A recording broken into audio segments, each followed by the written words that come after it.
La fibre optique s'étend plus rapidement que prévu dans le Val d'Oise. Plusieurs communes ont même été équipées avec plusieurs années d'avance.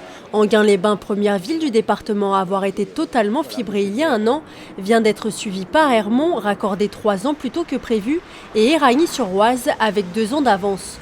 Une bonne nouvelle pour Arnaud Bazin, président du conseil départemental du Val d'Oise. Le calendrier de mise en œuvre du très haut débit dans le département du Val d'Oise est respecté, tant par les opérateurs privés pour la zone qui leur est dévolue, c'est-à-dire la zone dense du département, où les conventions que j'ai signées avec les 2 opérateurs sont respectées.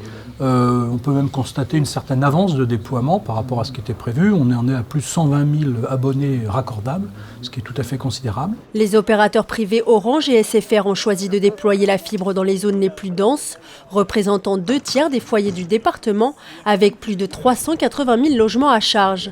Le conseil départemental, à travers Débitex et le syndicat mixte Val d'Oise Numérique, se charge, lui, des zones les moins peuplées, comme le Vexin. Pour la zone malheureuse, qui n'est pas desservie gratuitement par les opérateurs privés, les collectivités doivent mettre la main à la poche, mais dans le cadre d'une délégation de service public pour laquelle nous avons récolté les financements de l'État et de la région pour minimiser donc le coût pour les communautés de communes et le département qui les aident. Et l'objectif est toujours le même.